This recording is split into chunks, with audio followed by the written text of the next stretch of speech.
এর আগে যে সংবাদ সম্মেলনে জামাল ভুঁইয়া যেরকমটা জানিয়েছিলেন, তারা আসলে হংকং ম্যাচের কথা তিনি আসলে বলেছিলেন।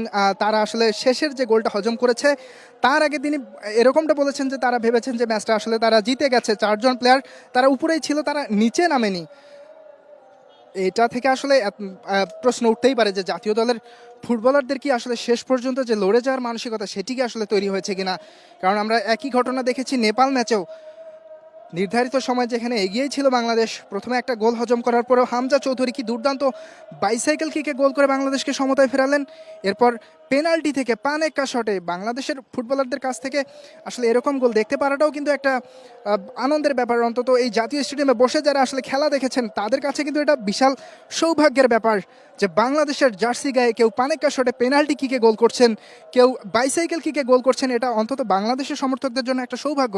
কিন্তু এরপরেও যদি বাংলাদেশের সমর্থকদের আসলে স্টেডিয়াম থেকে হতাশা নিয়ে মাঠ ছাড়তে হয়, এটার থেকে দুর্ভাগ্য আসলে কিছুই হতে পারে না। অন্তত ভারতের বিপক্ষে এরকম কিছু না ঘটুক, এমনটাই চাইবে বাংলাদেশ। ভারতের বিপক্ষে জয় পেলে অন্তত স্বস্তিতে থাকবে বাংলাদেশের ফুটবল ফ্যানরা।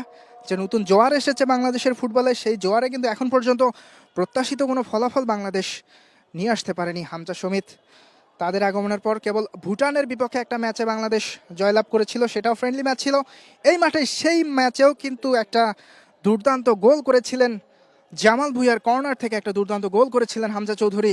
এরপরে ওই ম্যাচে সোহেল রানা তিনিও একটা গোল করেছিলেন, সেই ম্যাচটা 2-0 গোলে জিতেছিল বাংলাদেশ।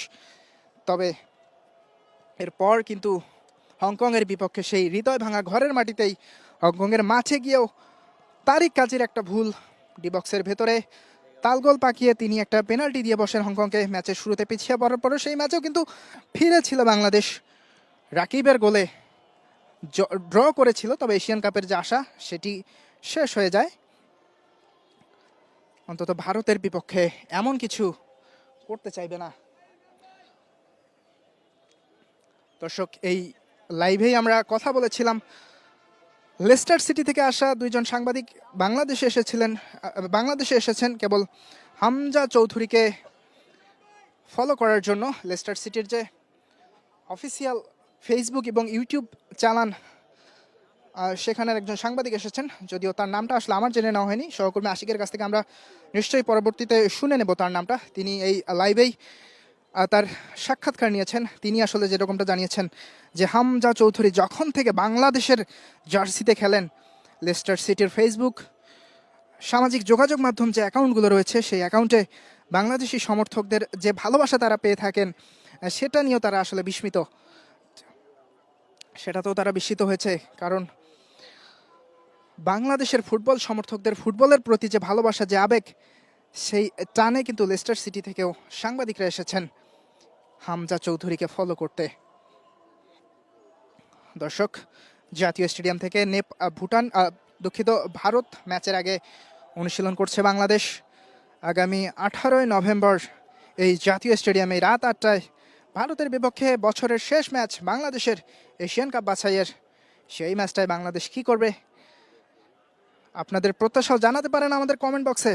যারা এই মুহূর্তে যুক্ত আছেন আমাদের লাইভে, কে কোথা থেকে দেখছেন অনুশীলন, আপনাদেরকে সরাসরি দেখানোর চেষ্টা করছি।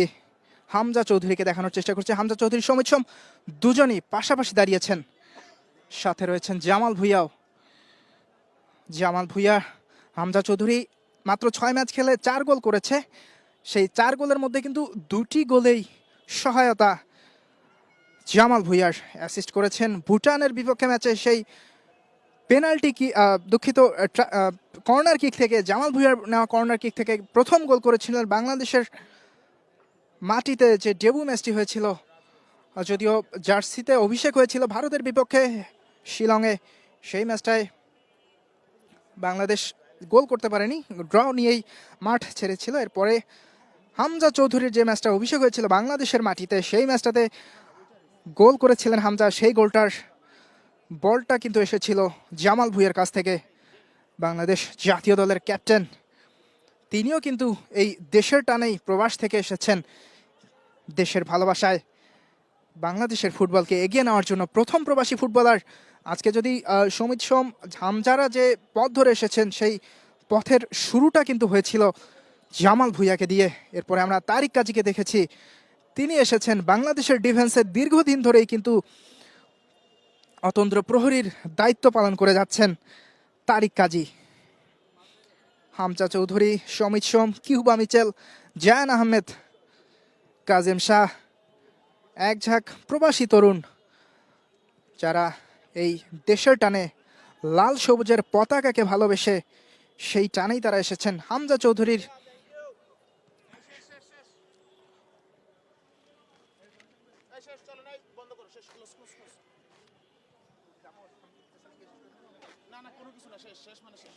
দর্শক, এই ছিলাম